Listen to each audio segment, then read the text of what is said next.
प्रश्न है। हाँ। भावना योग से संबंधित है। पिछले कई बार आपने हमसे भावना योग के बारे में कहा, जैसे कि रतलाम में, नेमावर में, 52 गजा में, उड़ायतन में, कि तुम्हारी तबीयत ठीक नहीं थी, भावना योग करो, भावना योग करो। लेकिन हमें पता नहीं, विश्वास नहीं था इस भावना योग पर, और हमने किया भी नहीं। पिछले हमें प्रसाद के जो भावना योग का शिविर लगा था, उसमें जब हमने 3 दिन का शिविर अटेंड किए तो हमें बहुत अच्छा लगा और भावना योग किए।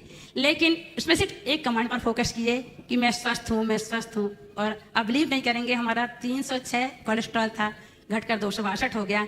हमें अब पूरा विश्वास हो गया भावना योग पर। हमें ऐसा लगा महाराज जी कि इसमें कुछ और कमांड ऐड कर दें, क्योंकि हम ज्योतिषी हैं और हम ज्योतिष के माध्यम से लोगों की समस्याओं को समझते हैं। उसमें कुछ कमांड ऐड कर दें आपकी सलाह से, आप ही करें। मीन्स कि जैसे मेरी सुख समृद्धि बढ़ रही है, मुझे चारों से सफलता मिल रही है, तो इन लोगों को जो स्वास्थ्य लाभ तो मिल ही रहा है, इसके साथ ये भी फायदे हो जाए भावना योग के माध्यम से। तो कैसे? देखिए, मैं तो कहता हूँ भावना योग का जो मूल स्वरूप है उसमें सबका कंपाउंड है।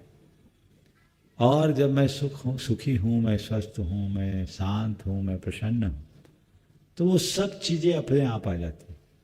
मेरा सोचना है कि भौतिक उपलब्धियों की तरफ हमें ज़्यादा ध्यान देने की जरूरत नहीं। व्यक्ति आंतरिक और आध्यात्मिक रूप से यदि सुदृढ़ होगा तो भौतिक चीज़ें स्वतः उसकी ओर आकर्षित हो जाती। लेकिन भौतिक चीज़ों पर जब ध्यान जाता है तो आंतरिक रूप से कमज़ोर होना शुरू हो जाता है। इसलिए मुझे नहीं लगता कि अन्य अतिरिक्त किसी प्रकार के कोई आत्म सुझाव की उसमें आवश्यकता है। ये बहुत प्रयोग सिद्ध है, आप करते रहिए। तन, मन और चेतन को स्वस्थ कीजिए, जीवन अपने आप प्रशस्त होगा और हम अपने आप आगे बढ़ा सकेंगे।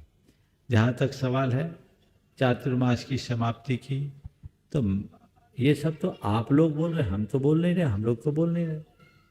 और जाने की बात भी हम लोग तो नहीं कर रहे, आप ही लोग बोल रहे हो।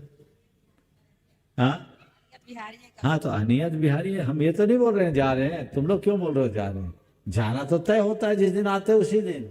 जब जाना होगा तो तुम रोक भी नहीं पाओगे। इसलिए तुम लोग एक ही बात समझो, जितना मिला है उसका सही प्रयोग करें, जितना मिल रहा है उसका उपयोग करें। आगे। हाँ।